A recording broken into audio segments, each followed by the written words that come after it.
नमस्कार, आप सभी का स्वागत है आत्ममंथन चैनल पर। यह चैनल आत्मा, धर्म, विज्ञान और जीवन के गहरे प्रश्नों पर चर्चा और आत्मनिरीक्षण के लिए समर्पित है।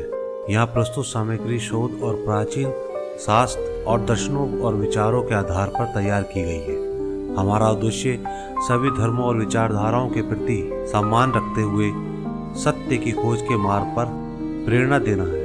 ये चैनल किसी एक विचारधारा का समर्थन नहीं करता और न ही किसी को ठेस पहुंचाने का इरादा रखता है। यह एक मंच है जहां संवाद, आत्मचिंतन और विचार का आदान प्रदान हो सके। हमारी जानकारी का उद्देश्य जागरूकता फैलाना है, न कि इसे अंतिम सत्य के रूप में प्रस्तुत करना।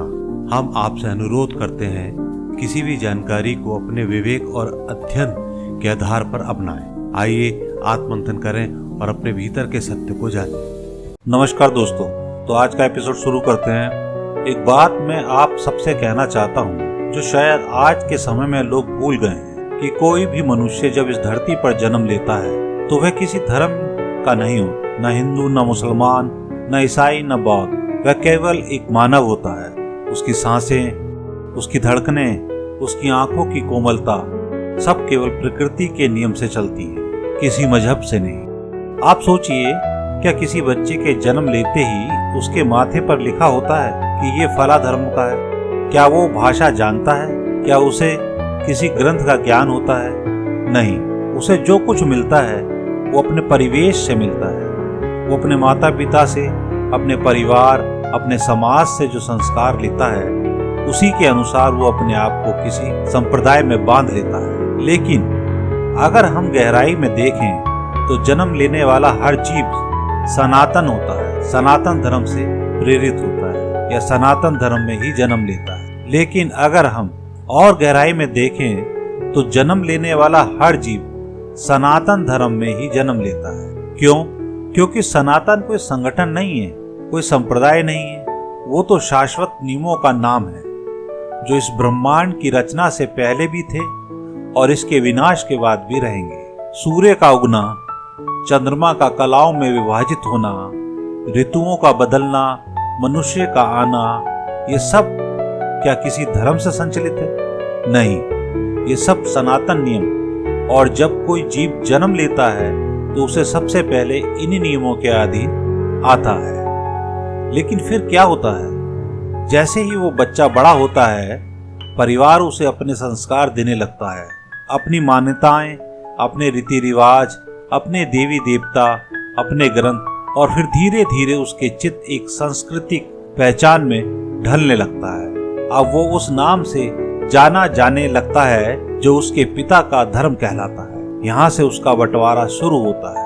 अब वो प्रकृति का जीव नहीं बल्कि समाज का अनुयायी बन जाता है और यहीं से जन्म लेते हैं वो प्राकृतिक विकार जो हर मनुष्य में छिपे होते हैं। काम, क्रोध, लोभ, मोह और अहंकार। ये विकार किसी मजहब से नहीं आते, ये तो शरीर और मन की प्रकृति और प्रवृत्ति से आते हैं। इन्हें पहचानो, इन्हें साधो, इन्हें पार करो।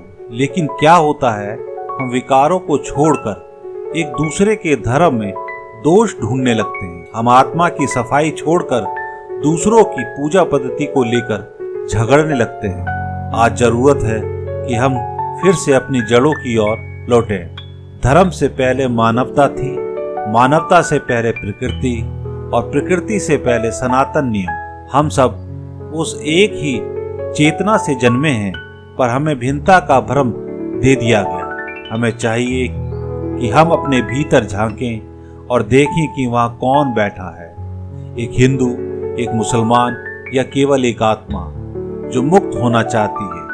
अगर हम इस प्रश्न का उत्तर पा गए तो न केवल धर्मों की दीवार गिरेंगी बल्कि विकारों की जंजीरें भी टूटेंगी और आत्मा फिर से आकाश की ओर उड़ान भर सकेगी। मैं धर्म से नहीं, धर्म के मूल से जुड़ना चाहता हूँ।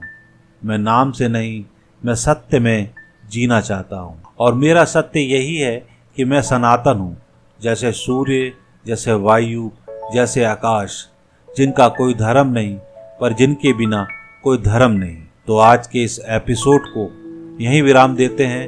आज के विचार आपको कैसे लगे? क्या किसी बात ने आपके अंतर्मन को छुआ या सोचने का नया दृष्टिकोण दिया? कृपया अपने अनुभव और विचार हमें कमेंट के माध्यम से जरूर साझा करें। हमारा उद्देश्य केवल पुस्तकों और ग्रंथों में लिखे ज्ञान को तटस्थ रूप से प्रस्तुत करना है, न किसी की आस्था को ठेस पहुंचाना, न कोई व्यक्तिगत मत थोपना। हर बात को समझाना और उस पर निर्णय लेना आपका विवेक है। यदि इस प्रयास ने आपके भीतर कुछ महसूस कराया हो, कुछ सोचने को मजबूर किया हो, तो कृपया हमारे चैनल को सब्सक्राइब करें, वीडियो को लाइक करें और इसे अपनों के साथ साझा करें, क्योंकि ज्ञान, तर्क और श्रद्धा तभी सार्थक होती है जब वे सबके बीच बांटे जाएं। तो आज के इस एपिसोड को यहीं विराम देते हैं। आप सभी का बहुत बहुत धन्यवाद। नमस्कार। जय हिंद।